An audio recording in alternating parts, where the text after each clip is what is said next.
Boa noite, irmãos. Que o Senhor abençoe a todos. É uma felicidade muito grande estar aqui. Amém, irmãos? Todos estamos alegres e contentes. Dentre as coisas maravilhosas que tem nossa irmã Maria Luísa, eu escutava ela esses dias falando que fizeram uma pergunta a ela sobre as igrejas, porque tem igrejas que são muito grandes, em todos os aspectos, no físico e também na quantidade de almas que o Senhor leva. Mas ela dizia que quando abria as escrituras, não importava a quantidade de pessoas que tivessem. O mais importante para ela é o amor infinito de poder servir a Deus e que essas pessoas que estivessem ali, sejam 5, 10 mil, 5 mil, elas estivessem ali recebendo a palavra de Deus. E hoje é chegada aqui à igreja de Nepal essa maravilhosa bênção. Glórias ao nosso Deus. Por isso eu convido vocês, quero convidá-los para que oremos a Deus, que hoje nos deleitemos com Ele, que o Senhor saiba que o nosso coração, nossa mente e nosso corpo está aqui presente para poder aprender, para poder nos aproximar mais dEle, porque o conhecimento nos faz livre. E nós vamos aprender tudo aquilo que o Senhor deseja e assim colocaremos em obra e dessa maneira seremos abençoados por Deus. Glórias ao nosso Deus. Por isso, alcemos a nossa voz e digamos ao Senhor, bendito Deus poderoso, que a glória infinita e o poder seu, Senhor, faça manifesta em nossas vidas, através de cada um dos seus ensinamentos que tu comparte conosco, nos fazendo deleitar, lendo a sua palavra escrita. Nos enche com sua felicidade imensa, Senhor, porque aí conhecemos mais de Ti. E assim colocar em prática, Senhor, será para a bênção de nós. Hoje estamos aqui, Senhor, presentes para nos deleitar com Tua verdade, para nos recriar na Sua imensa, maravilhosa e misericordiosa presença e poder, porque és poderoso, és o Rei que tudo fez. E nós somos participantes dessa Sua criação maravilhosa. E nós nos regozijamos da Tua presença, da Tua manifestação, da Tua verdade, da transformação, do amor que Tu nos entregou, Senhor, que encheu nossos corações, para que cada dia aprendamos e compreendemos a bondade e a imensa glória e a imensa misericórdia. Louvar-Te é uma grande bênção em nossas vidas, Senhor. Nos recreamos em tudo que Tu fazes, Senhor. Nos enche de paz, nos enche de felicidade. Hoje, Senhor, de igual maneira, nesse lugar tão maravilhoso que Tu preparaste, Senhor, e aqui esses corações dispostos, Senhor, a estar contigo, e chegará, Senhor Deus, através da internet, a muitos corações e muitas almas espalhadas em muitos lugares, ali atentos para seguir a Tua verdade, a Tua misericórdia, Senhor. Pai Todo-Poderoso, Te agradecemos, Senhor, que nos tem permitido, Senhor Deus, essa grande bênção, Pai. Tudo isso, tudo te expressamos, Senhor, e tudo dizemos, ó Pai, no nome do Seu Filho amado, nosso Senhor Jesus Cristo. Amém. Glórias ao Senhor. Cantemos a Deus, irmãos. Cantemos com a nossa voz alegre, felizes. Glória a Deus. Porque vamos cantar um coro ao Senhor. Deus está aqui. Cremos que Deus está aqui, irmãos? Glória a Deus. Deus está aqui. Cantemos coro 18.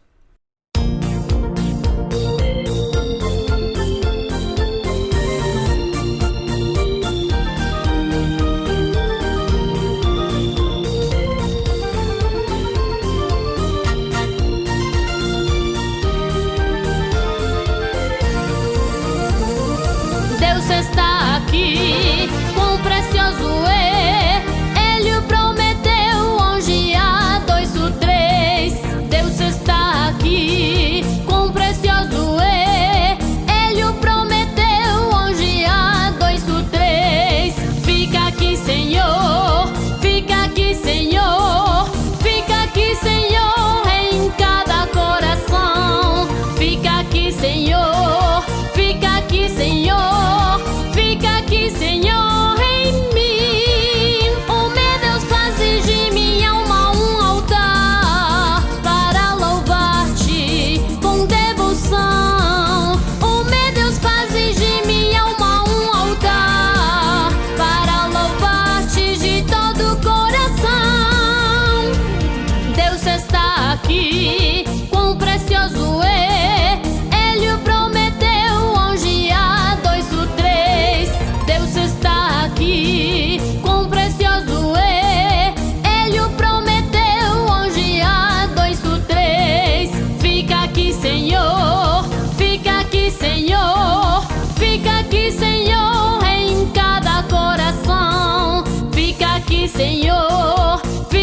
aqui, Senhor, fica aqui, Senhor, em mim. Oh, meu Deus, faze de minha alma um altar para louvar-te com devoção. Oh, meu Deus, faze de minha alma um altar para louvar-te de todo o coração.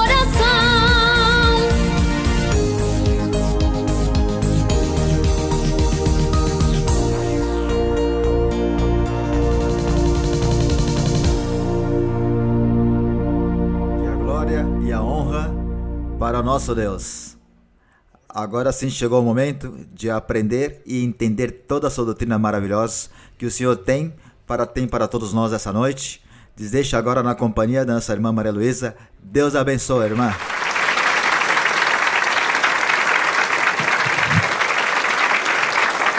Muito boa noite, os meus queridos irmãos e irmãs. Daqui eu estou novamente com vocês. Vocês podem se sentar. Bem, irmãos, eu gostaria de falar novamente para vocês, antes de começarmos o nosso estudo bíblico, porque o estudo bíblico de hoje estará sendo assistido em todas as igrejas do mundo. Em todas as igrejas estarão vendo vocês e as suas perguntas. Mas antes disso, eu gostaria de falar para os irmãos que seria bom que vocês tivessem o interesse de ler a Bíblia. Não sei se vocês leem a Bíblia. Quantos de vocês leem a Bíblia? Bem, vocês falam amém aqui. Todos estão falando amém porque, bem, mas tomara que seja de verdade, porque nós temos de ler a Bíblia uma e muitas vezes. E a cada vez que nós lemos, o Senhor, Ele vai nos dando, Ele vai nos iluminando, Ele vai nos dando o entendimento para compreender os seus mistérios. E o Senhor, Ele nos abençoa, Ele ouve as nossas orações e as nossas petições, e Ele tem misericórdia de nós durante os momentos mais difíceis da nossa vida. Ele nos guarda, Ele nos protege, e é por isso que nós devemos abrir o coração para Deus, confiar nele, mas também temos de pedir a Deus que Ele nos ajude a servi-lo, para que nós possamos também nos colocar em dia com Ele e não falhemos com Ele. Vamos tomar cuidado de não falhar com Deus, porque se nós falharmos com Deus, Ele vai se afastar de nós, Ele vai nos ignorar e Ele vai nos deixar de lado. É isso que Deus fará. Ele não ouvirá as nossas orações. Nós vamos orar e o Senhor não vai nos responder, não vai cumprir para nós, porque nós vamos ter nos afastado dele com a nossa forma errada de viver. Então é importante que cada um de nós, cada um de vocês, a cada dia, façam uma reflexão. Nós devemos sempre refletir e analisar a nossa vida, olhar para os nossos passos, para o que fazemos, o que é que estamos fazendo certo ou errado, para nos corrigir e pedir que Deus nos ajude. É muito necessário nos arrependermos, é muito necessário andar bem diante de Deus para que dessa mesma forma Ele esteja conosco e nos abençoe o tempo todo. Vocês sabem que nós estamos no meio de muitos perigos e a morte está em todos os lugares, pelos acidentes, as armadilhas do inimigo, as dificuldades, as catástrofes da natureza, elas estão sempre ao nosso redor e por isso precisamos estar sempre da mão do Senhor, junto da mão do Senhor. Então, vamos ler a Bíblia, vamos separar um tempo para orar a Deus, temos que aprender a cantar os hinos. Eu uma vez fui numa igreja e descobri que as pessoas não sabiam a música da igreja, não sabiam a melodia.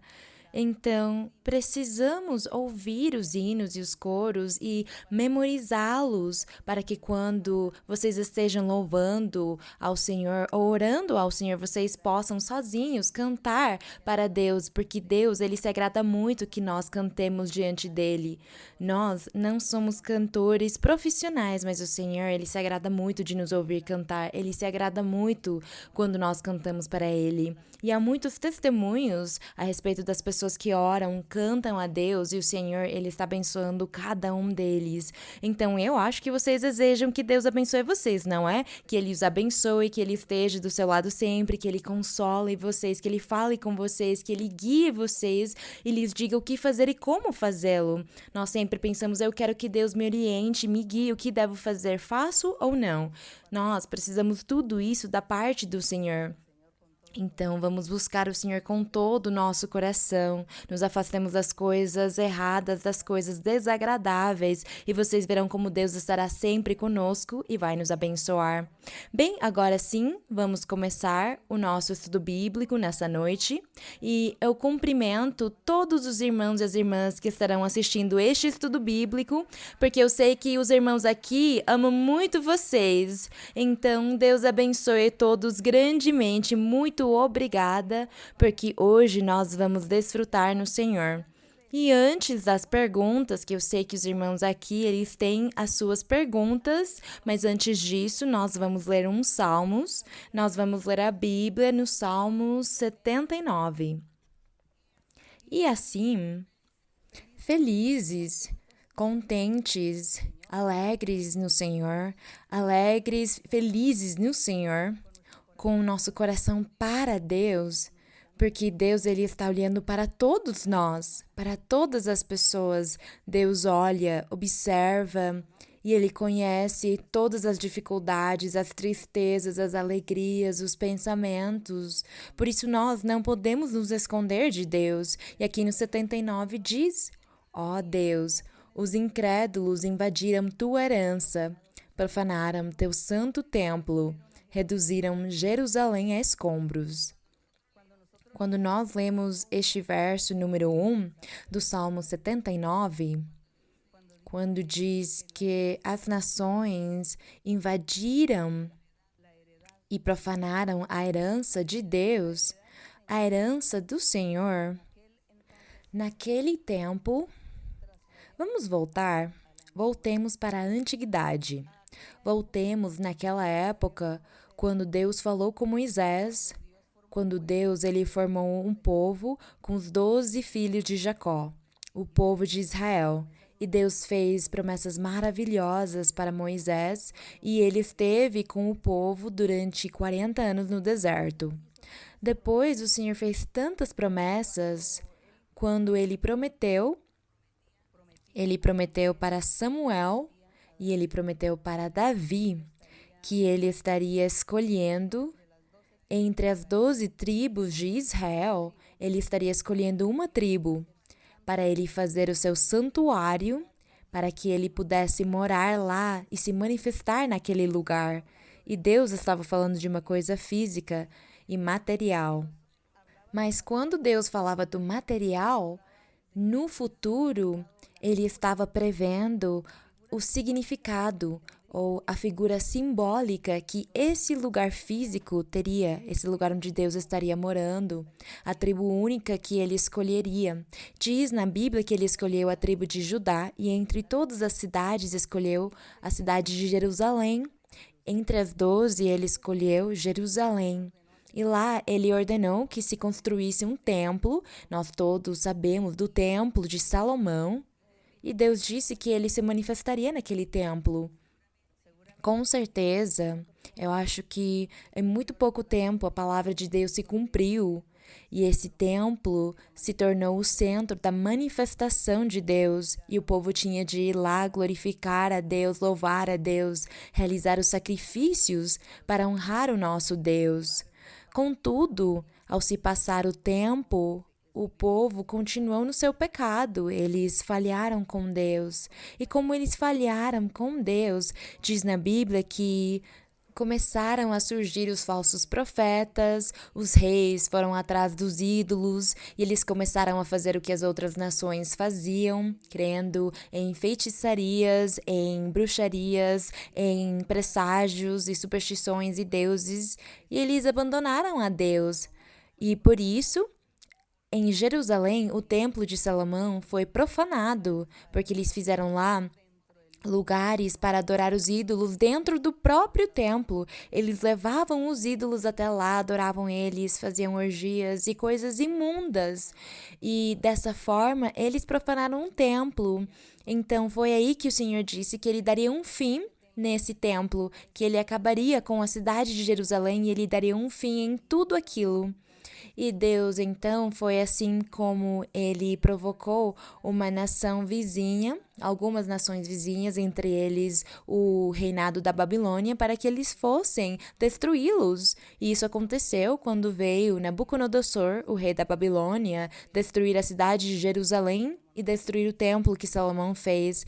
Diz na Bíblia que a cidade foi incendiada primeiro, a cidade foi sitiada alguns anos, creio. Eu não sou boa de história, mas é mais ou menos isso que aconteceu.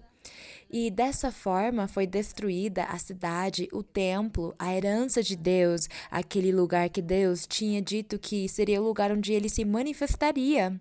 Por isso, neste verso diz aqui: ó Deus, os incrédulos invadiram tua herança, porque a herança de Deus era Jerusalém, era a tribo de Judá que ele tinha escolhido, e diz: profanaram teu santo templo como? Com a idolatria, com o pecado.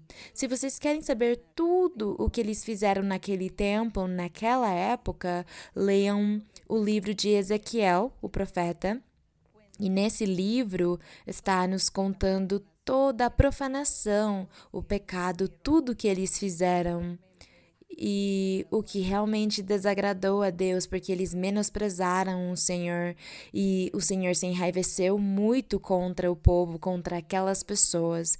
Foi isso que aconteceu. Leiam o livro de Ezequiel e vocês encontrarão lá esta história. Eu aqui só estou fazendo um resumo simples para que as pessoas recentes e os irmãos que ainda talvez não leram lá, que eles entendam mais ou menos o que é que está sendo falado nesta leitura, qual é aquela herança que agora sabemos que é Jerusalém, e ela foi reduzida a escombros. No verso número 2 diz: deram os corpos de teus servos, que eram os profetas daquela época, como comida às aves dos céus, a carne de teus santos, as feras da terra, os santos, os profetas de Deus, porque eles matavam os profetas, e como não tinha quem pudesse enterrá-los, quem pudesse sepultá-los, diz aqui que as aves dos céus comiam os corpos deles. Por isso diz que os corpos de teus servos, aqueles que morreram, foram dados como comida às aves dos céus. O 3. Derramaram seu sangue como água nos arredores de Jerusalém, e não houve quem os enterrasse. Diz na história que houve uma mortalidade muito alta por causa da espada, da fome, da peste decorrente da cidade ser sitiada. Então, ninguém enterrava os mortos porque não havia ninguém para enterrá-los, todos estavam morrendo. Por isso, as aves dos céus, elas desfrutaram desses corpos. E diz no 4: somos escarnecidos por nossos vizinhos. Aqui, quando diz que somos, está falando de um grupo de pessoas. Somos. Esse somos refere-se ao remanescente. Eu sempre falei com vocês em todos os estudos bíblicos e os ensinamentos a respeito do remanescente. Na antiguidade, havia um remanescente, um grupo de pessoas que Deus escolheu, não fala quais, mas ele escolheu esse grupo porque eles tinham de continuar vivendo e existindo até Cristo, até a época de Cristo, porque Cristo tinha de vir desse remanescente. É por isso que esse remanescente esteve lá também na destruição de Jerusalém, e foram eles os que foram levados à Babilônia. O remanescente foi levado à Babilônia e Deus guardou a vida deles, mesmo que eles tiveram de ser escravos da Babilônia. Então, quando diz aqui somos escarnecidos por nossos vizinhos, está falando do remanescente. Quem seriam eles? Provavelmente os profetas, provavelmente alguns reis que fizeram o que era reto diante de Deus. E outros como Daniel, por exemplo, Daniel e os seus amigos. Talvez naquela época eles já estavam vendo o que estava acontecendo naquela cidade. Isto aqui é uma profecia dada pelo Espírito Santo na boca dos cantores de Israel. Eles profetizavam. E estas palavras de somos escarnecidos são palavras do Espírito Santo como porta-voz desse remanescente que era os quais no futuro estariam sendo escarnecidos. E diz realmente, somos escarnecidos por nossos vizinhos, escarnecidos e zombados pelos que estão em nossos arredores. Nações ao redor de Israel. Diz no verso 5, até quando, ó Senhor, até quando estarás irado para sempre? Arderá como fogo o teu zelo? É a pergunta que eles faziam para o Senhor. O remanescente falava para o Senhor, até quando? Até quando estarás irado, enraivecido com este povo? Se o Senhor tivesse dado uma resposta naquela época, o Senhor provavelmente teria dito para eles: estarei irado por 300 anos ou um pouco mais, até o Messias chegar. Até lá eu estarei irado com vocês. Provavelmente essa seria a resposta do nosso Deus, porque daí, desse acontecimento que houve em Jerusalém com a sua destruição, desde esse momento conta a história que foram 70 anos, o remanescente morando em Babilônia, e depois uns 430 anos até chegar João Batista e o Senhor Jesus chegar à Terra. Então foram esses anos, esses séculos, nos quais o povo viveu sem Deus. Deus não se manifestou, ele não lhes deu mais profetas nem reis. E eles já faziam coisas da forma deles, do jeito deles. E talvez eles até nomearam alguns reis. Quando o Senhor Jesus veio, a história nos conta que existia um rei chamado Herodes, os Herodes. E esses Herodes eram nomeados pelo povo ou pelo Império Romano, mas não eram chamados de Deus e não tinha mais profetas. Então, quando o Senhor Jesus Cristo apareceu, diz que um sacerdote no templo, ele teve uma visão. Exatamente, foram os pais de João Batista. Deus lhes deu uma revelação. Deus falou com ela, com a mãe de João, que estaria vindo o Salvador, que ela teria um filho e que ele estaria servindo para unir os corações, para chamar as pessoas ao arrependimento, porque estava se aproximando, o plano de salvação estava se aproximando. Jesus Cristo, ele era quem estaria mudando e fazendo as coisas e dando ordem a tudo isso, e eles se regozijaram naqueles dias. Houve muito regozijo, muita alegria, eles ficaram muito felizes sabendo que Deus já tinha se lembrado deles e que estaria lhes dando um profeta. Todos eles ficaram muito felizes. Com João Batista, o povo ficou muito feliz porque pensaram, Deus se lembrou de nós e ele nos enviou um profeta. E quando o Senhor Jesus Cristo apareceu na terra, houve polêmica, houve controvérsia, mas nós vemos também que essa oração aqui do remanescente, quando eles perguntaram para o Senhor, até quando estarás irado, Senhor? Nós vemos como se passaram séculos até se cumprir a palavra de Deus, para que Deus pudesse dar uma resposta a essas perguntas. Assim são os mistérios do nosso Deus, é essa palavra de Deus, é esta Bíblia, e é por isso que nós temos de ler uma e muitas vezes ela, para entender, para compreender tudo. Isto é maravilhoso quando nós conseguimos entender as coisas de Deus, porque Deus, ele nos enche mais e mais do seu conhecimento, do seu espírito. Ele ficará mais do nosso lado e ele vai nos abençoar, porque a benção é para todos, ele não faz exceções. Então, assim, o remanescente falava para ele, até quando? E o Senhor poderia ter falado, vão se passar 600 anos. Será assim? Mas ele não falou. No verso 6 diz, derrama tua ira sobre as nações que não te conhecem e sobre os reinos que não invocam teu nome, porque tem consumido a Jacó, ou Israel, ou Jerusalém, são a mesma coisa, e assolaram sua morada. Não lembres contra nós as iniquidades de nossos antepassados. Venham depressa tuas misericórdias a encontrar-nos, porque estamos muito abatidos. Ajuda-nos, ó Deus de nossa salvação, pela glória de teu nome. E livra-nos e perdoa nossos pecados por amor de teu nome. Aqui eles já estão falando na profecia, está o remanescente falando para o Senhor: perdoa os nossos pecados. No 10, porque dirão os incrédulos: onde está o seu Deus? Seja notória entre as nações diante de nossos olhos a vingança do sangue de teus servos que foi derramado. Chegue diante de ti o gemido dos cativos, conforme a grandeza de teu braço, preserva os sentenciados para a morte.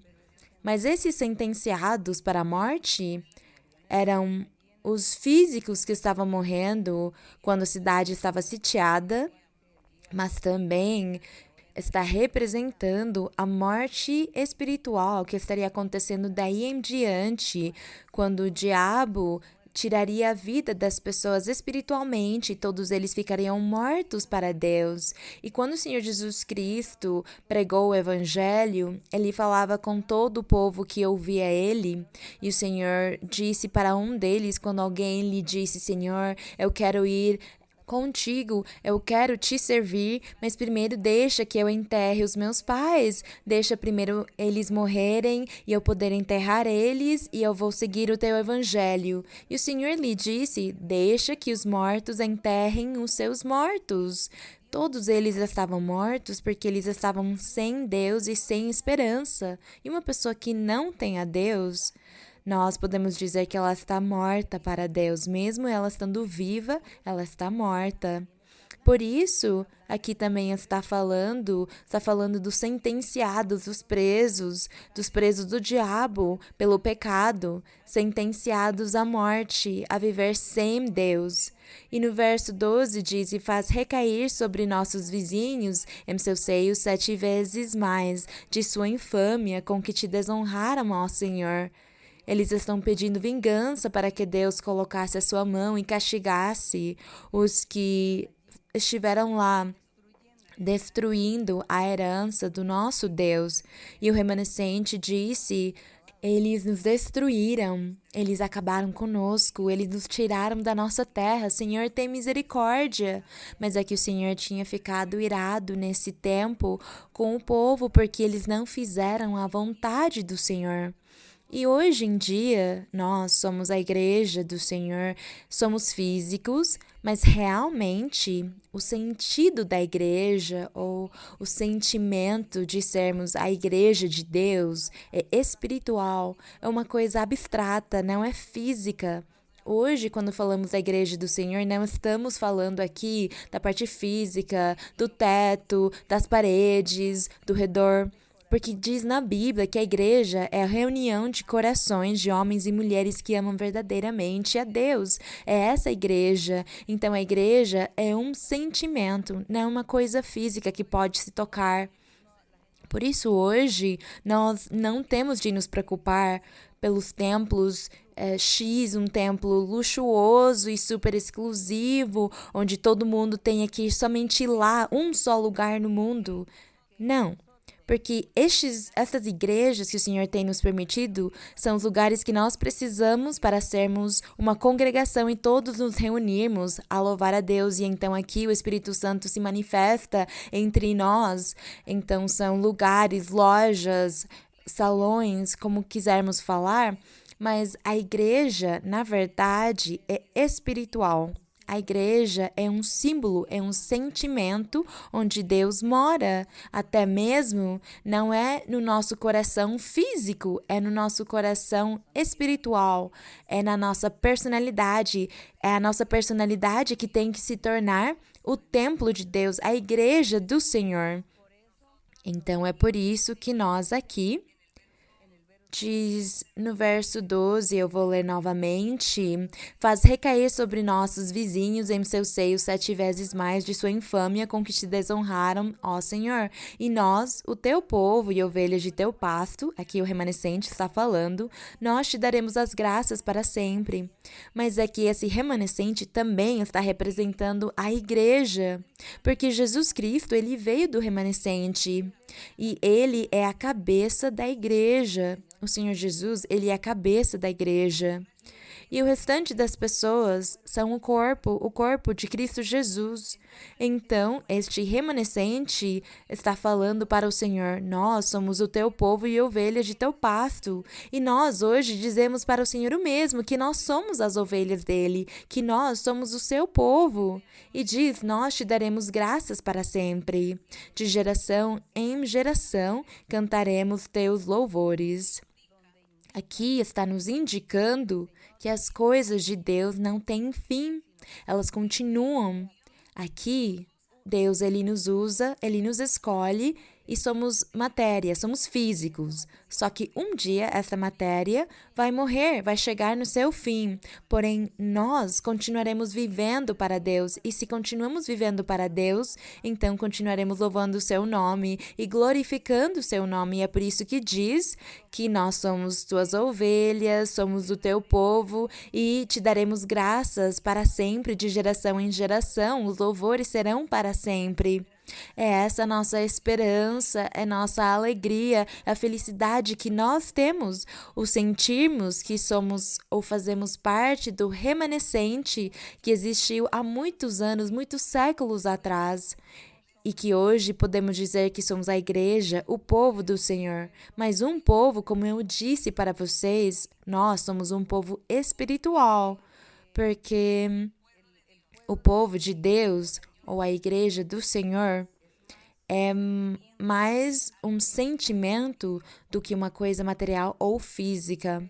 É por isso que nós, onde quer que estivermos, a igreja vai conosco, porque está no coração, é no coração onde nós podemos render culto ao nosso Deus, no nosso coração.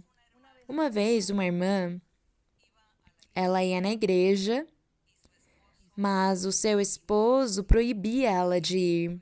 Ele proibia que ela fosse na igreja e ela tentava da melhor forma ir, então ele tirou dela o dinheiro. Então ela não tinha dinheiro, ela não tinha nada para que ela não tivesse como pagar um meio de transporte para chegar na igreja. Ele comprava tudo para que ela não tivesse nenhuma moeda e ela ia a pé. Ela gastava umas 2 horas para chegar na igreja, mas ela ia a pé. E, às vezes, ela falava que Deus permitia que ela encontrasse no chão uma nota ou uma moeda para que ela pudesse pegar um ônibus ou um transporte para ir na igreja. Mas ela sempre queria ir na igreja e o esposo não sabia mais como proibir ela. E uma vez o esposo ali pensou: quer saber? Eu vou embora dessa cidade, eu vou para uma outra cidade e assim ela não poderá mais ter a sua igreja, não irá mais na igreja. Ele disse: eu vou para uma outra cidade. E ela disse: então eu não irei para aquela cidade. Mas primeiro ela consultou com Deus. Ela veio na igreja, consultou e ela disse: o que vocês acham? Meu esposo quer que nós mudemos para uma outra cidade, mas ele está fazendo para me tirar da igreja, para eu não conseguir vir.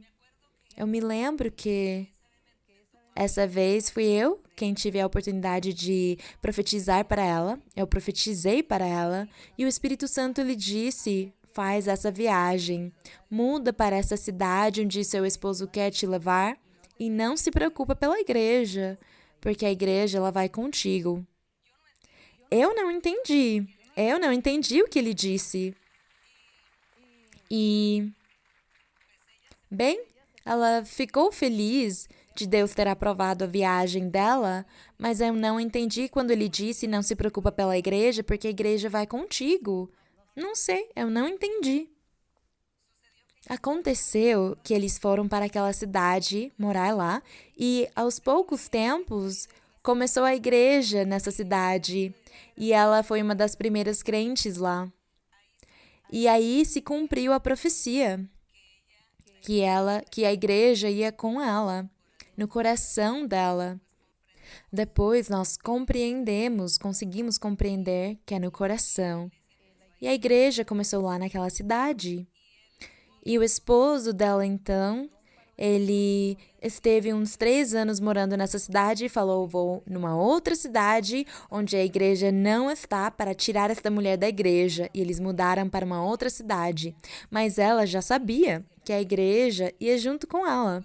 Eles foram para uma outra cidade e, aos poucos meses, a igreja começou naquela cidade também. É assim como o esposo, vendo todas essas coisas, ele decidiu ir na igreja. Ele foi na igreja e Deus falou com ele e convenceu ele. E desde aí em diante ele continuou indo na igreja. E depois se passaram muitos anos até eu encontrá-los novamente. E eu parabenizei ele dele estar indo na igreja depois dele ter sido um inimigo e proibiu ela tanto. Mas o lindo é destacar que a igreja foi com ela. A igreja está no coração de cada um de nós. É aí onde a igreja do Senhor está. A glória ao nosso Deus. Bem, vamos agora sim a começar com as perguntas? Sim, irmã, vamos começar as perguntas.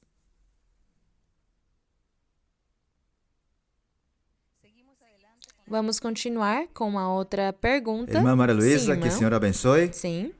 Minha pergunta está em João 17, versículo 20, onde o Senhor Jesus Cristo ora por seus discípulos e que diz que eles estão no mundo, mas não são do mundo. Sim. João 17, sim. 20. 17 no verso 20. Verso Sim, 20 pode diz: ler. Não rogo somente por eles, mas também pelos que hão de crer em mim, por meio da palavra deles, para que todos sejam um, como tu, ó Pai, o és em mim e eu em ti, que também eles sejam um em nós, para que o mundo creia que tu me enviaste. E quero chegar, irmã, quando ele diz que eles também sejam um em nós, dando a entender que se fazemos a vontade de Deus, algo tão maravilhoso, chegar a este momento, seremos parte de Deus? Estaremos em Deus, não com Deus, mas em Deus? Bem, aqui está falando que, no verso 18 diz: Como tu me enviaste ao mundo, assim eu os enviei ao mundo. Os seus discípulos, ele estava falando sobre os apóstolos. Diz aqui: Eu enviei eles ao mundo, e por eles eu me santifico a mim mesmo, para que também eles, os discípulos, estejam santificados na verdade de Deus. Diz: Mas não rogo somente por eles, pelos apóstolos, mas também pelos que hão de crer no futuro, os que hão de crer em mim, disse o Senhor Jesus, no futuro, por meio da palavra dos apóstolos, porque eles estariam pregando o evangelho e muitas pessoas se converteriam ao Senhor pela pregação dos apóstolos. E diz que o Senhor, ele estaria acolhendo todos eles, para que todos, não somente os apóstolos, mas aqueles que creriam no futuro, no Evangelho, e nós estamos nos incluindo nessa pregação dos apóstolos da igreja primitiva, nós nos incluímos e vamos ver qual é a bênção que Deus tinha para eles naquela época e para aqueles que no futuro estariam crendo, para que todos sejam um. Uma só fé, um só Deus, uma só crença, um só Espírito Santo, para que todos sejam um, como tu, o Senhor Jesus disse para o Pai, como tu, ó Pai, o és em mim e eu em ti, que somos um. Que também eles sejam um em nós, a igreja do Senhor, os apóstolos, as pessoas que estariam se convertendo daí em diante ao evangelho verdadeiro do Senhor Jesus Cristo. Que todos nós sejamos um só no Senhor. Aqui estamos muitos corações nessa noite, muitos corações. Bem, eu não sei quantos são, uns 100, 200 por aí? 170? Eu quase acertei. Então, 170 corações, o irmão disse. Esses 170 corações que estamos aqui nesta noite, nós somos um. Somos um em Deus. Amamos o nosso Deus. Amamos Ele. Com todos os defeitos que nós podemos ter, mas nós amamos o Senhor e estamos aqui porque amamos Ele. Então, é isso que ele disse na oração dele, para que eles sejam um em nós, assim como nós somos um só. Diz para que o mundo creia que tu me enviaste. Então, estão percebendo que o mundo são as pessoas que não se converteram ao Evangelho, que não conhecem o plano, o caminho de Deus. Nós chamamos eles de pessoas do mundo. Não é para insultá-los ou ofendê-los, ao contrário, só para diferenciar as pessoas do mundo de nós, que já temos o conhecimento da palavra do Senhor. Mas aqui está falando sobre essa fé, como diz em Efésios, que somos um só Deus, um só Senhor, um só batismo, uma só fé. Tudo é um no Senhor, porque o Espírito Santo é quem nos une a todos. E se nós formos ver a congregação, esta igreja, nós já estamos em mais de 60 países, Por países, estão falando que são já uns 100, mas aqui são grupos pequenos em cada país, grupinhos. Mas todos esses corações estão unidos pelo Espírito do Senhor. O Espírito Santo fala com todos o mesmo, o que ele fala aqui, ele fala lá. Seja no idioma que for, seja da raça que for, lá Deus está falando e ele une todos nós. É por isso que pode ter alguma pessoa que queira ir embora da igreja, ela vai embora e fala, eu não quero voltar mais, eu quero continuar vivendo o meu mundo, e ela vai para o mundo. Mas se Deus tiver um plano com essa pessoa, ela provavelmente um dia vai falar, não, chega, cansei de viver no mundo, vou voltar para a igreja, pedir perdão a Deus para Ele me receber novamente. E ele estará indo onde ele ouviu Deus falar, onde Deus o uniu por meio do Espírito Santo, onde ele colocou essa só fé. E as pessoas em todos os lugares, é o Espírito Santo quem une elas. Por isso tem pessoas que querem ir embora. Até já houve grupos de 6 ou 8 pessoas que falam, mas por que não vamos embora e formamos uma igreja, um templo à parte? E eles pensam, como você tem os dons, você tem o dom da profecia, não tem? Eu também. Você também tem os outros dons, então vamos embora, vamos formar uma igreja. Além dessa, vamos sair dessa igreja ministerial de Jesus Cristo. Eles falam, sim, nós temos os dons, vamos embora formar uma igreja. E eles abrem uma loja, um lugar, e não dura nada a igreja deles, porque o Senhor não respalda eles. Eles profetizavam e eles não conseguiam mais profetizar depois, porque o dom é de quem? É do Espírito Santo. É o Espírito Santo. Então, o Espírito Santo sai das pessoas, ele se afasta e ele não bate palma para o que eles estão fazendo. Ele fala, vocês estão sendo rebeldes, teimosos, e eu não vou bater palma para vocês. Como eu vou falar por meio de vocês se vocês não estão tendo um coração sincero, se é um coração de inveja, de egoísmo, de teimosia, de inveja? Deus não pode morar no meio da teimosia, da inveja, do ódio, da inconformidade. Deus não pode morar lá. Ele vai embora, então, ele deixa a pessoa sozinha. E esse grupinho, então, eles acabam falindo bem quando eles começaram. Eles fracassam, eles acabam falindo, porque Deus não está respaldando eles, porque Deus não mandou eles fazerem isso, porque Ele disse, todos estejam aqui, neste lugar. É aqui onde eu trouxe vocês e é aqui onde vocês devem continuar vindo. Mas as pessoas, às vezes, teimosas, elas fazem isso. Eu conto isso para vocês. Já aconteceu nesses mais de 60 anos, mas eles têm no final que voltar chorando, pedindo perdão, falando me desculpa, mas é que deu tudo errado. Deu tudo errado e Deus se afastou de nós. Glória ao nosso Deus, porque é isso o que nós chamamos da unidade. Deus é um só, ele não pode ser dividido, ele não é de divisões, ele não é de divisão. Então, esta igreja, ela cresceu nesses 50 e tantos anos.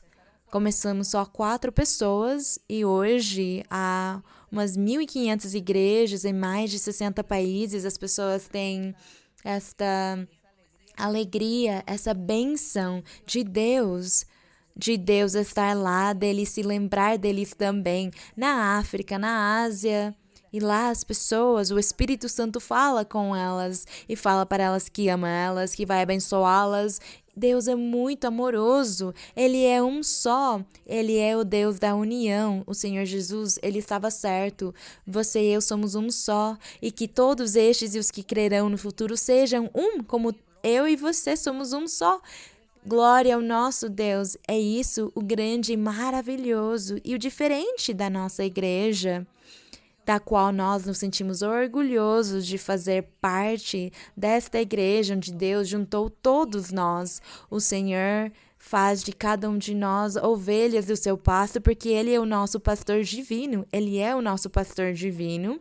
E também quando alguns líderes religiosos ou cristãos de outras denominações que dizem que leem a Bíblia, eles têm igrejas pequenas e perguntam para nós como é que vocês conseguem administrar tantos pastores?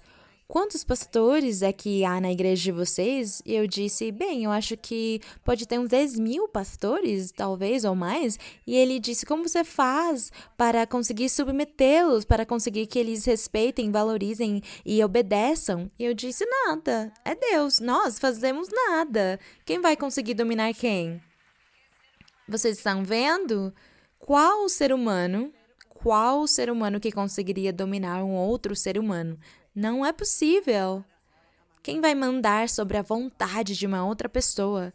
Não é possível, é só Deus. E eles falam, como é que vocês fazem?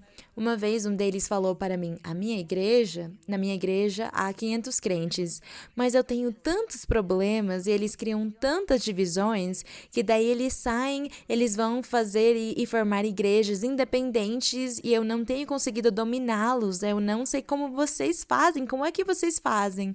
E eu disse, o dia que você quiser eu te dou a fórmula, não é? Vocês sabem qual é a fórmula, não é? Qual é? Vamos ver. Sermos o quê? Honestos, sinceros, retos com Deus, amar a Deus de coração, tomar muito cuidado com a hipocrisia, com a ambição, com a cobiça, tomar muito cuidado com a inveja, com o pecado, porque isso não entra. Então temos que ser o quê? Íntegros com o nosso Deus, para que Deus possa nos respaldar e dessa forma sempre vamos todos estarmos unidos no Senhor. Bem, isto é lindo! Eu gosto muito quando as pessoas me perguntam e eu falo, eu te ensino qual é a fórmula para o triunfo que nós temos. Vocês que têm tantas pessoas, como é que vocês fazem? Me digam como para fazer o mesmo.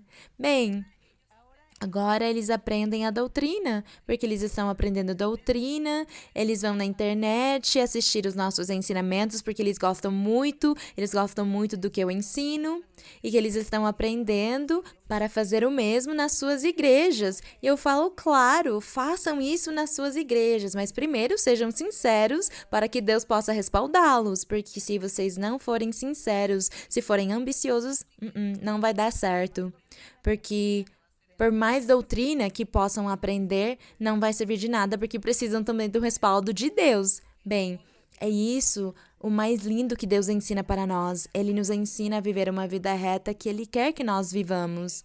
Esse o triunfo, é essa fórmula secreta, é essa vitória que Deus dá para nós. Vamos seguir em frente? Uma outra pergunta. Boa noite, irmã Maria Luísa. Minha pergunta está em João 16. Que diz a obra do Espírito Santo, onde diz da justiça, porque vou para o Pai e não mais me vereis, e do juízo, porque o príncipe deste mundo já está julgado. E também em Ezequiel 28:19, que diz que, referente ao diabo, que diz que serás objeto de terror e para sempre deixarás de ser. E a minha pergunta é, se já não existe... Não. Aqui diz, serás objeto de terror e para sempre deixarás de ser. Já. Deixarás de ser, quer dizer para sempre, ou seja, ele nunca vai se arrepender, sempre será igual. Quando uma pessoa deixa de ser o que era, é porque ela mudou, a pessoa mudou. Mas o diabo, ele nunca mudaria, diz para sempre deixarás de ser. Deixarás de ser, quer dizer, será sempre irmã. maligno, será sempre diabo. Sim, e João, aqui, o que a irmã queria saber de João? Justiça, porque vou para o Pai e não mais me vereis. e de juízo, porque o príncipe deste mundo já está julgado, ou seja, como o mal já foi julgado. Sim, é que a Bíblia diz que desde antes da fundação do mundo, Deus já fez tudo. Ele fez tudo, antes de fundar o mundo. Ele fez as coisas, o sacrifício do povo escolhido, da sua igreja, o sacrifício de Cristo na cruz. Tudo isso Deus fez espiritualmente lá onde Ele está. E quando Ele, depois de ter feito todas essas coisas no plano espiritual, Ele fez elas materialmente. Foi quando Ele criou o homem, fez a terra. E por isso diz na Bíblia que quando o diabo ele foi julgado lá no plano espiritual e agora falta ele ser julgado no nosso plano Outra humano. coisa, Bem, quanto à profecia, eu ouvi que você, em um estudo bíblico, disse que muitos profetizadores usam vícios de linguagem e que, de repente, às vezes não há respaldo nessas pessoas. Então, se Deus é quem nomeou aos irmãos para a profecia, como fazemos, irmã, para saber? Deus é quem dá os dons espirituais para as pessoas, não porque elas sejam perfeitas, mas Deus dá os dons para homens e mulheres, não porque cada pessoa seja perfeita e já merece os dons. Deus dá os dons para aperfeiçoá-los, para que as pessoas sejam perfeitas, se tornem. Então, uma pessoa que recebe esse dom, ela começa a progredir na sua vida espiritual, ela começa a mudar, deixar os seus maus costumes, as formas erradas de fazer as coisas, os maus pensamentos, o pecado, ela começa a mudar, porque ela já tem o Espírito Santo e o Espírito Santo ajuda ela. Então, a pessoa se arrepende, ela quer agradar a Deus, quer fazer isso, e é por isso que Deus dá os dons. Mas acontece que muitas vezes há pessoas que quando Deus lhes dá o espiritual, as pessoas não mudam, elas não se arrependem, elas continuam pecando, continuam fazendo coisas erradas, então Deus se afasta delas e tira delas o respaldo. E quando Deus tira o respaldo, Ele não faz de uma vez só. Porque Deus dá muito tempo para a pessoa, Deus tem muita paciência, Ele dá oportunidades para as pessoas se arrependerem, mudarem, progredirem. Mas se as pessoas não fizerem, Deus tira o respaldo e a pessoa continua na sua profecia, continua dando profecia, mas essa profecia se torna errada. E é o que nós chamamos de profecias da carne, profecias que não concordam com a vida da pessoa, mas é pela culpa da pessoa que está profetizando que não está em dia com Deus. E se a pessoa continua sendo teimosa, Deus tira dela, ou a pessoa, se ela muda, se ela se arrepende, Deus então limpa ela, vai ajudando ela para que a profecia dela seja perfeita. É isso que acontece, irmã. Por isso, há reuniões de profetizadores, nós falamos para os pastores fazerem reuniões de profetizadores para ensiná-los a tomarem cuidado, a refletirem, se afastarem do pecado, a tomarem cuidado com as mentiras, as fofocas, a inveja, os ciúmes, os rancores, a ambição, para eles tomarem cuidado com tudo isso, com as brigas dentro do lar, os conflitos com a família, porque também se há brigas e conflitos no lar, com a família, isso vai influenciar para que a profecia não seja perfeita. Então, os dons acabam ficando estagnados, parados na pessoa e a pessoa não consegue profetizar bem. E os outros começam a reclamar e dizer: o que você disse para mim está errado. Mas é por isso, porque as pessoas, elas não se colocam em dia com o Senhor, não refletem, não se afastam, elas continuam na mesma vida de pecado e de bagunça. E é por isso que algumas profecias que as pessoas dão estão erradas. É por isso, porque temos de nos examinar, temos que deixar as mentiras de lado, temos que deixar os rancores, os ódios, as ambições e todos os pecados ocultos que ninguém vê, que são os que estão aí guardados no coração, temos de abandoná-los para que Deus nos use verdadeiramente e Ele fique sempre conosco, nos respaldando em tudo nessa parte espiritual. Então, as pessoas também, quando eu falava sobre as repetições, é porque há pessoas que, por exemplo, as pessoas elas testificam e elas dizem: Deus disse para mim que eu estaria cruzando fronteiras. Bem, e como ele disse que eu vou cruzar fronteiras, semana seguinte eu comprei uma passagem e eu viajei para um outro país para que se cumprisse a profecia. Isso não está certo.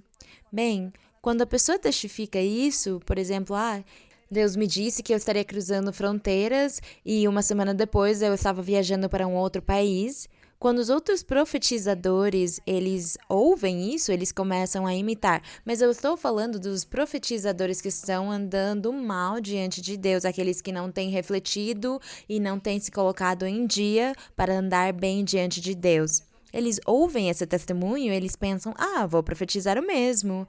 E vão e profetizam, você cruzará fronteiras, mas está só copiando do testemunho que ouviu. Ele diz para a pessoa, você cruzará fronteiras, mas como não é de Deus, como não é o Espírito Santo, a outra pessoa pensa, tá bom, então eu vou comprar agora a passagem e eu vou embora. Outros pensam, há pessoas que elas são mais maduras e elas tomam cuidado. Mas aqueles que são imaturos, eles caem na armadilha, no erro. Então, são essas as repetições. As repetições que eu falo é porque eles começam a copiar as palavras e copiar as profecias. Porque nós sempre estamos trabalhando nisso na igreja, nas congregações. Porque nós achamos que somos seres humanos de carne e osso e não somos perfeitos. E como temos um inimigo que é o diabo, ele também tenta vir contra cada um de nós para fazer com que nós falhemos, cometamos erros, erremos. Então, nós tentamos nos ajudar uns com os outros. Há pessoas maduras, há pessoas que são imaturas no sentido espiritual, e aqueles que são mais maduros, eles ensinam para os outros. E assim, na igreja, entre todos, vamos nos ajudando para que o nosso inimigo, o diabo, não venha bater contra nós, porque o diabo usa isso para atacar a congregação e acabar com a igreja, porque uma profecia errada desanima as pessoas, e as pessoas falam, eu não vou voltar mais, porque falaram para mim uma mentira. Então as pessoas vão embora.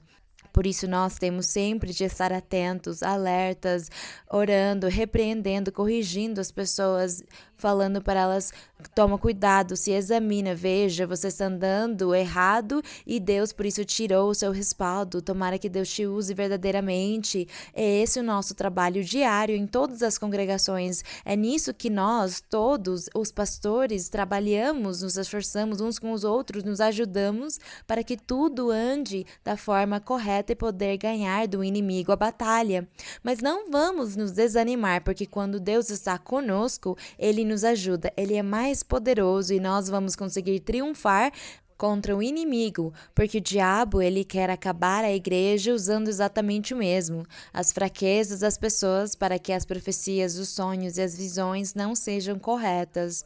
Essa é a nossa luta e por isso lutamos há mais de 50 anos e aqui estamos no Senhor, firmes nele, porque ele nos ajuda em tudo. Graças ao Senhor. Bem, Irmã, vamos seguir? me deu muita alegria e obrigada por sua resposta e que mande uma saudação à igreja de Popayán, que me deram essa tarefa. Bem, para todos os irmãos da igreja de Popayán, na Colômbia, eu cumprimento vocês com um abraço muito forte. Beijinhos. Bem, vamos continuar. Sim, irmã. Boa noite, irmã. O Senhor a abençoe e dou a glória e a honra ao Senhor que faz, essa mesma semana, me deu uma visão com esse vestido que você vinha e íamos juntas em uma caminhonete. E foi para mim uma surpresa vê-la. Tenho duas perguntas, irmão, uma pessoal e uma da Bíblia. Oséias, capítulo 3, versículo 4 e 5, e depois capítulo 1. Oséias 3, no verso 4 e 5. Posso ler, irmã? Sim, irmã, sim. Porque durante muitos dias estarão os filhos de Israel sem rei. sem príncipe, sem sacrifícios, sem coluna, sem estola sacerdotal e sem terafins. Terafins. Depois voltarão os filhos de Israel e buscarão o Senhor seu Deus, e a Davi, seu rei, e temerão ao Senhor e à sua bondade no fim dos dias. Gostaria de saber se isto refere-se aos 400 anos que estiveram sós. Mas é claro, irmã, eu parabenizo você, porque você está entendendo Obrigada. tudo perfeitamente. É disso que eu estava falando antes, quando nós estávamos falando sobre Jerusalém e a sua destruição, onde eles ficaram sozinhos, não houve rei nem profetas até chegar João Batista. Isso foi o cumprimento desta promessa que Deus fez aqui com Oseias.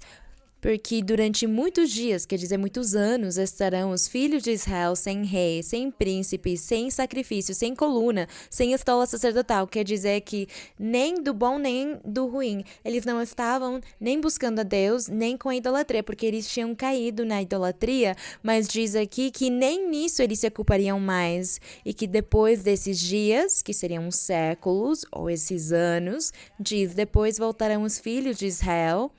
Mas aí não seriam mais os filhos de Israel físicos, seriam aqueles que creriam em Jesus Cristo. Então diz, depois voltarão os filhos de Israel e buscarão o Senhor, seu Deus, e a Davi, seu rei. Vejam, Davi, seu rei. Mas Davi, o físico, ele já tinha morrido. E diz aqui que eles iam buscar Davi, seu rei.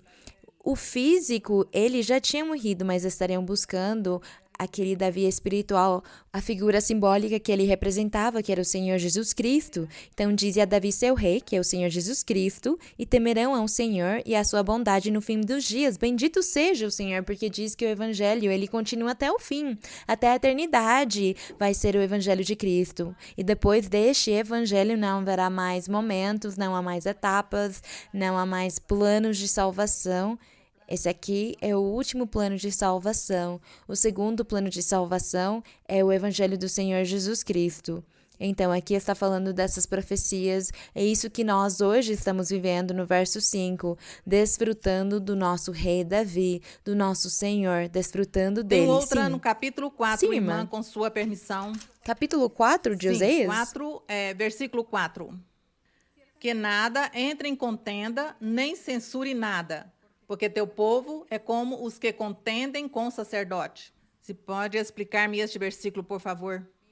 Bem, aqui o Senhor, ele continua falando, porque no verso 1 diz: ouve a palavra do Senhor, filhos de Israel, porque o Senhor tem pleito com os moradores da terra, porque não há verdade, nem misericórdia, nem conhecimento de Deus na terra.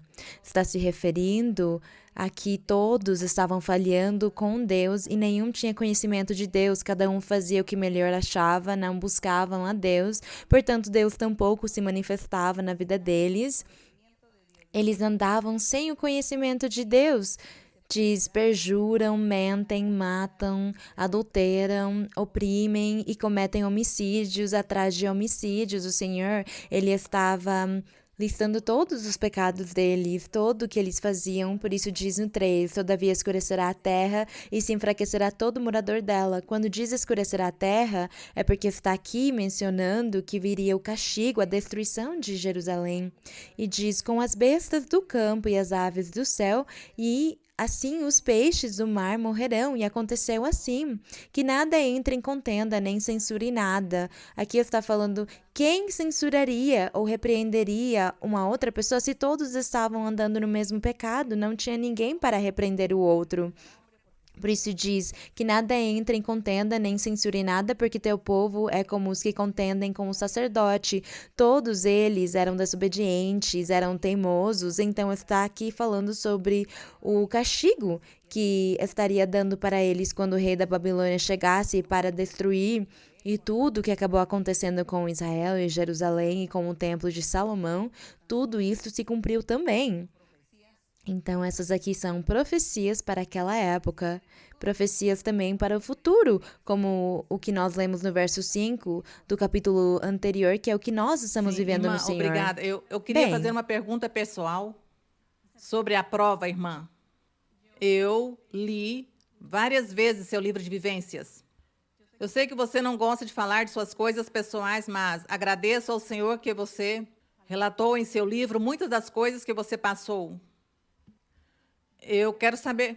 Mas, na verdade, aquilo que está no livro é uma síntese, um resumo, porque eu não consigo contar tudo que eu vivi, porque eu faria as pessoas chorar se eu contasse tudo para elas.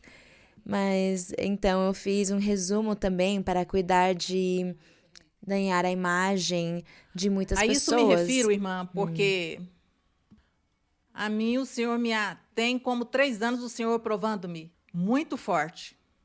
E meu consolo é o seu livro. Eu digo, se é a mim que eu não sou nada para ele, mas eu sei que eu sou sua porque eu estou aqui, estou lutando. Se a mim me prova e me tem feito caminhar por fogo, tem me provado como o ouro e a prata. O que posso imaginar, irmã, somente um pouquinho do que você contou no seu livro, para poder estar onde está e ter o amor do Senhor como tem e o respaldo. E eu gostaria que me desse um conselho, irmã. Bem, irmã, o que você precisa fazer é orar ao Senhor e pedir para Ele o que ainda está te faltando. Diga, Senhor, o que ainda está me faltando? Porque já está na hora disso passar. Já está na hora de receber a bênção, de receber o triunfo, de ter a vitória. Me diz, Senhor, o que está me faltando, porque claramente algo está me faltando. E o Senhor vai lhe mostrar e vai mostrar para você o que ainda está faltando para que você consiga fazer isso, para que você consiga achar e fazer. E aí estará chegando a bênção de Deus, aí estará chegando o triunfo do Senhor na sua vida. Sim, bem, irmã. Sim, irmã. Boa noite, amada irmã Maria Luísa. Tem uma pergunta em 1 de Coríntios, capítulo 7, versículo 32 ao 35. 1 de Coríntios. Capítulo 7, versículo 32 ao 35. Sim. Leio, irmã. Desejo, pois, que sejais sem angústia. O solteiro se preocupa com as coisas do Senhor e de como agradar ao Senhor. Porém, o casado se preocupa com as coisas do mundo, de como agradar sua mulher, e está dividido. Há diferença entre a casada e a donzela? A donzela se preocupa com as coisas do Senhor, para ser santa tanto no corpo como no espírito. Porém, a casada se preocupa com as coisas do mundo, de como agradar seu marido. Digo isso em proveito vosso, não para vos enlaçar, mas para o que é honesto e para que, sem distrações, facilite o vosso trato assíduo com o Senhor. Minha pergunta é, amada irmã Maria Luísa, referente a estes versículos, poderia dar testemunho que são verdadeiros? Porque quando conheci o Senhor, era solteira e podia ter mais liberdade e aproveitamento espiritual, intimidade profunda com Deus e tinha mais cuidado das coisas do Senhor? Hoje em dia, Deus me concedeu um precioso lar, um belo esposo dedicado e temeroso de Deus. E 2 filhos, uma bebê de 3 anos e um menino de 1 ano. Entretanto, como diz o apóstolo Paulo no versículo 34, mas a casada tem cuidado das coisas do mundo, que a maneira de testemunho tento organizar meu tempo para Deus, para meu esposo, filhos e igreja. Anteriormente, poderia estar na igreja todos os dias. Hoje em dia tem sido um pouco difícil, pois meus pequenos dormem e se os acordam, se irritam, ou estão às vezes doentes, ou à distância, ou o transporte. Tenho tido vários obstáculos. Entretanto, tento congregar-me 3 vezes, ou pelo menos 2. Estarei desagradando a Deus? Estou tirando o primeiro lugar de Deus? E se é assim, como poderia administrá-lo de maneira sábia e inteligente? Obrigada, minha amada irmã Maria Luísa. A amo no Senhor e aprendi muito do teu testemunho. Bem, irmã, não se sinta mal por causa disso. Isto é normal, é muito normal que cada pessoa... Bem, como o apóstolo disse, ele disse coisas que eram uma realidade na vida. Ele não estava criticando isso, nem dizendo que isto é ruim ou que é bom. Ele só disse, sim, a pessoa que é solteira consegue se preocupar um pouco mais com as coisas de Deus, mas quando casa já tem deveres, obrigações, responsabilidades, tem que trabalhar mais, fazer muitas coisas, cuidar da casa, ajudar, colaborar. A mesma coisa com a mulher. Mas não é que isso seja ruim nem pecado. No seu caso, irmã, não. Você tem o seu lar que Deus te deu. Deus te deu os seus filhos e agora você precisa criar os seus filhos. Na sua casa, na sua moradia, busca a Deus lá, leia a Bíblia, aprenda e quando você consiga, como você disse, 2 ou 3 vezes na semana você vem na igreja.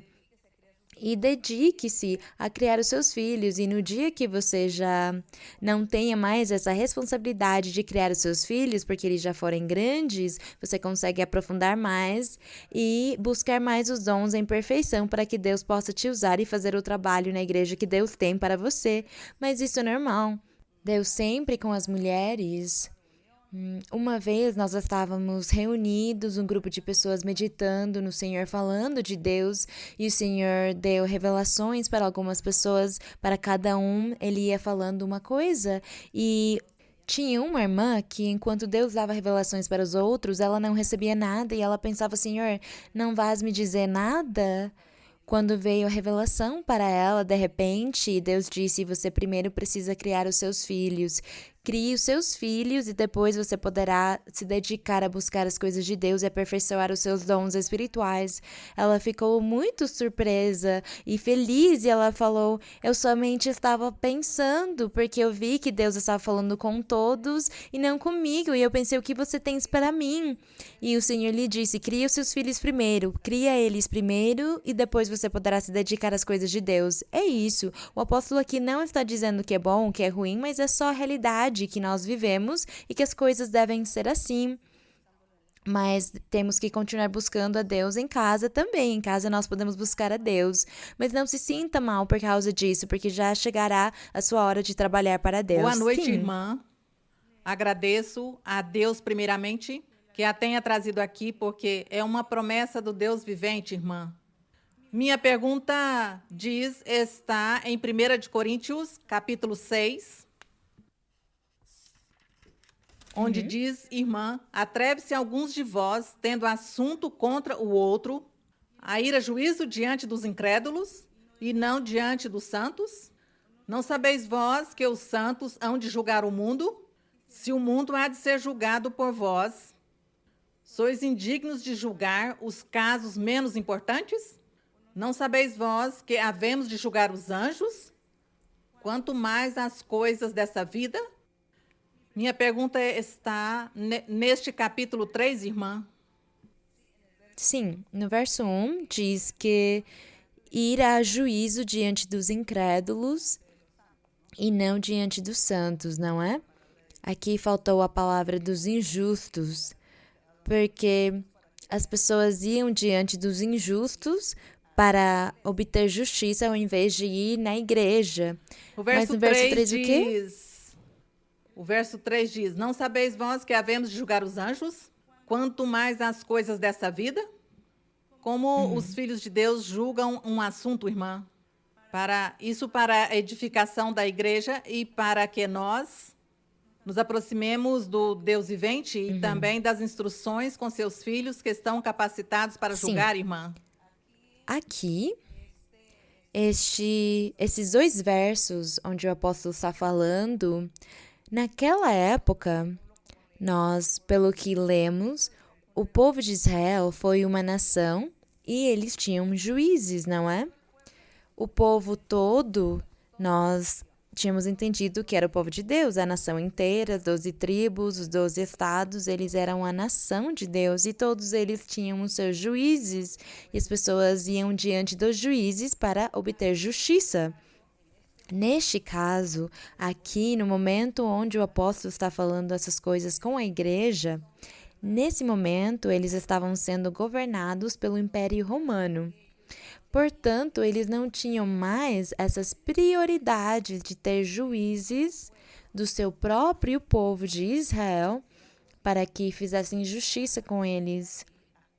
Então, eles buscavam os governos do mundo, como, por exemplo, o Império Romano e outros que estavam governando naquela época. Então, as pessoas, elas iam buscá-los. Então, os crentes, aqueles que tinham se convertido ao Evangelho, eles não tinham mais juízes, porque não estavam mais na lei de Moisés, eles não faziam mais parte do povo de Israel, onde eles tinham o seu próprio rei, os seus próprios juízes e tudo mais. Mas como eles não tinham isso mais, onde que eles iam buscar justiça? Diante dos romanos, aquelas pessoas do mundo, para buscar a justiça. Por isso o apóstolo disse, antes disso, busquem ir na igreja, tentem ir diante dos irmãos da igreja, dos apóstolos e profetas que tiver no seu templo, na sua congregação, para que eles façam justiça diante dos problemas, das coisas que vocês estão passando.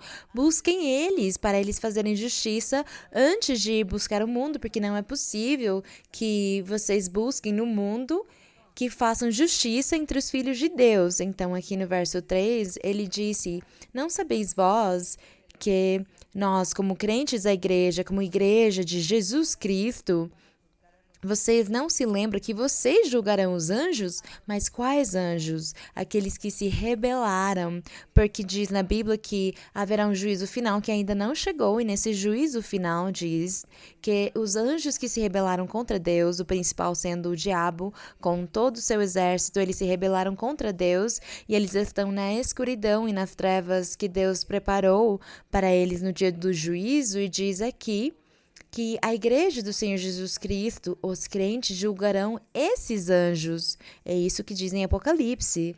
Então, é por isso que o apóstolo disse, não sabeis vós, que vós, os cristãos, aqueles que seguem o evangelho, havemos de julgar os anjos? Então, é isso que o apóstolo estava dizendo. Se vocês, como igreja de Jesus Cristo, julgarão os anjos, então vocês também podem arrumar e resolver os problemas que surgirem na congregação entre as pessoas, uns contra os outros. Mas nós, hoje, não podemos colocar em prática estas coisas, porque hoje nós temos governos e leis, temos pessoas. Então, nós vamos diante dos juízes do mundo hoje. Aqui nós somente podemos o quê? Impor as mãos, orar pelas pessoas para Deus guardar elas, libertá-las, livrá-las de coisas, para que as pessoas não vão contra as regras da lei, para elas não fazerem nada de errado. É isso que nós fazemos, orientar, aconselhar, guiar e ensinar, que façamos tudo da forma certa, que sejamos retos e honestos, para que não tenhamos mais problemas com as leis do mundo, nem com os governos do mundo, para que eles não tenham que nos levar presos, nem nos processar por nós termos feito alguma coisa errada. É isso. Nós, como igreja, tomamos cuidado de ser bom exemplo e viver uma vida correta em tudo, para que não tenhamos necessidade de um dia ter que estar diante de juízes e pessoas do mundo para elas ter que nos julgar. Porque hoje nós não vamos dizer que dentro da igreja há juízes e que vamos buscar o juiz da igreja. Não. Nós temos que nos sujeitar e nos submeter às leis dos governos do país onde nós morarmos. É isso. Bem, é isso que o apóstolo aqui também, numa forma geral, ele quis ensinar, e dessa forma nós também entendemos. Bem, nós agradecemos o Senhor por ter estado nesta noite falando e meditando na palavra dele e na forma como nós devemos viver a vida e agir diante dele, para que nós possamos triunfar, para que possamos ser pessoas santas, um povo santo, como Deus quer que nós sejamos, um povo santo. E nós vamos nos comprometer com o Senhor de prosperar e progredir e mudar, e que a nossa vida espiritual vai o quê? Vai progredir, que nós vamos nos aperfeiçoar a cada dia, que nós vamos nos apaixonar ainda mais pelo nosso Deus. Vejam quão linda é a palavra, quão lindo é ler a Bíblia, quanto conteúdo e riqueza há na Bíblia. Estes são tesouros e tesouros que temos, e que nós desfrutamos de tudo isto, desfrutamos disso no Senhor. Então vamos orar e vamos agradecer o Senhor. E também Nós vamos pedir ao Senhor na sua misericórdia, vamos pedir que o Senhor se manifeste, fazendo milagres, fazendo sinais, fazendo prodígios, porque Ele sempre faz isto, Ele se manifesta em todas as congregações, fazendo milagres e curas. E vamos aproveitar para pedir a Deus pelas petições, pelos anseios do coração. Peça o desejo do seu coração ou o pedido que você tiver, peça ao Senhor. Não duvide, porque vocês pensam, como a irmã não conseguiu impor as mãos em mim, então a oração não vale nada. A oração que ela faz lá não vale porque Deus não me ouve. Deus ouve todas as pessoas. São tantos os testemunhos que as pessoas estão dando dos milagres e dos sinais que eles têm recebido de Deus durante a oração que fazemos durante os estudos bíblicos e os ensinamentos. As pessoas têm recebido muitos milagres, Deus lhes deu respostas, tem lhes respondido muitas coisas, tem os abençoado, Ele tem se manifestado em grande forma. Então não pensa que é você quem está escondido e Deus não está te vendo, nem está te ouvindo. Deus está olhando para você e ouvindo a sua necessidade, a sua petição. Não duvida, porque se você duvidar e pensar Deus não me ouve, então você vai perder tudo. Mas creia que Deus está te ouvindo. Fala com o Senhor, tendo confiança. Fala com todo o seu coração e Deus estará te ouvindo. Vamos orar. Santo Pai, te agradecemos, Senhor, pelo teu amor, pela tua misericórdia, pela tua palavra. Te agradecemos, Senhor, por todas as promessas que tu tens feito para nós desde que chegamos neste lugar, desde que nós viemos neste lugar onde tu estás te manifestando, Senhor, em qualquer lugar onde tu te manifestas, em qualquer das nossas igrejas onde nós estamos andando pelo mundo, em qualquer cidade, se o nosso coração e a nossa alma estão conectados contigo, tu estás lá. Aí está a tua igreja, é lá que estão os teus filhos, a tua presença está com cada um de nós. Senhor, nos ajuda para que possamos receber as tuas bênçãos. Tira a incredulidade, tira a dúvida, tira todas as teimosias e as rebeldias, a hipocrisia. Porque talvez há alguém hipócrita com Deus, que finge. Mas, Senhor, tu és poderoso e podes libertar e limpar cada coração, cada vida. Limpa o coração deles, a mente deles, tira a teimosia, a rebeldia, a insensatez, a cegueira espiritual, tira a surdez espiritual e dá liberdade, dá cura a cada pessoa para que cada um entenda e compreenda os teus caminhos, a tua palavra, para que cada um possa te seguir, te servir, te amar com todo o coração, com toda a alma, com todas as suas forças. Pai Celestial, estende a tua mão poderosa sobre cada um e tem misericórdia de cada um, Senhor. Limpa, Senhor, apaga e tira toda mancha, toda atadura, toda corrente, destrói todas essas correntes, destrói toda a maldição do diabo e liberta cada um, Santo Pai. Liberta também das doenças físicas, tirando, Senhor, as diversas doenças que padecem muitos. Limpa e liberta cada um, Senhor. Ouve as suas orações, ouve os seus pedidos. Olha para os desejos do coração e as necessidades que cada um tem. E, Senhor, ajuda, Santo Pai, no nome glorioso de Jesus Cristo, teu Filho amado. Bendito, Senhor. Te louvamos e te agradecemos pelo teu amor, pela tua misericórdia, pelas tuas grandes bênçãos. Te louvamos, Senhor. A honra seja para ti, a glória seja para ti. Pedimos, Senhor, também que envies do poder do teu Santo Espírito. Envia o Espírito Santo e batiza muitas pessoas que ainda não receberam o Espírito Santo. Lhes dá os dons espirituais, lhes dá a perfeição na sua vida espiritual e tira ataduras, tira armadilhas, tira, Senhor, todo o pecado, toda mancha de cada um. Limpa, Senhor, liberta. Corta, Senhor, os impedimentos, as correntes. Envia o teu poder. e enche cada um do teu Santo Espírito. Envia poder do alto, fogo do alto. Senhor, abençoa cada um. Te agradecemos, meu Pai, pelo teu amor, pela tua misericórdia. Te agradecemos pela tua verdade. Te louvamos. A honra seja para ti, a glória seja para ti. Bendito sejas tu, poderoso Senhor. Te agradecemos, Senhor.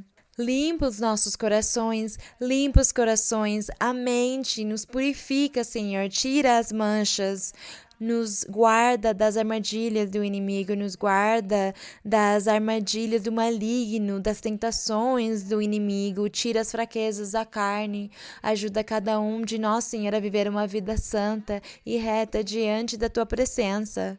Poderoso Senhor, poderoso Deus, poderoso Rei, te agradecemos, Senhor, te agradecemos, ó Rei, santo e justo, louvado seja o teu nome, glória ao teu nome, bendito seja o Senhor, poderoso, poderoso é o nosso Deus, aleluia, glória ao Rei para sempre, te agradecemos, Senhor.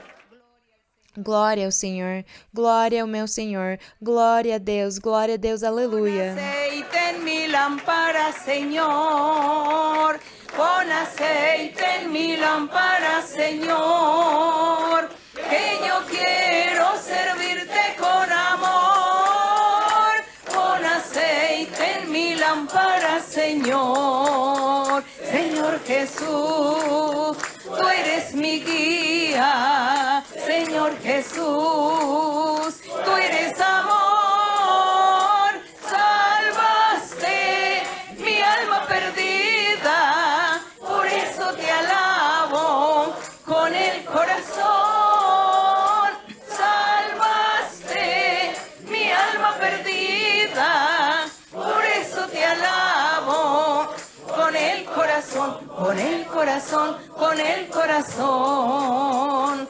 Pon aceite en mi lámpara, Señor. Pon aceite en mi lámpara, Señor. Que yo quiero servirte con amor. Pon aceite en mi lámpara, Señor. Señor Jesús, tú eres mi guía. Señor Jesús, tú eres amor, salvaste mi alma perdida, por eso te alabo con el corazón, salvaste mi alma perdida, por eso te alabo con el corazón, con el corazón, con el corazón. A honra e a glória sejam para o nosso Deus. Muito obrigada, irmãos e irmãs. Que o Senhor abençoe vocês grandemente. Que vocês recebam muitas bênçãos do Senhor. Muitos triunfos nas suas vidas materiais e espirituais. Muitas portas se abrirão de bênção para todos. Muito consolo estará chegando a cada um de vocês. E muitos anseios e muitas petições vocês receberão em breve. Que o Senhor abençoe vocês grandemente. Todos vocês também. Lá, que vocês recebam o mesmo, a bênção dos céus. Deus abençoe e até mais. Muito obrigada.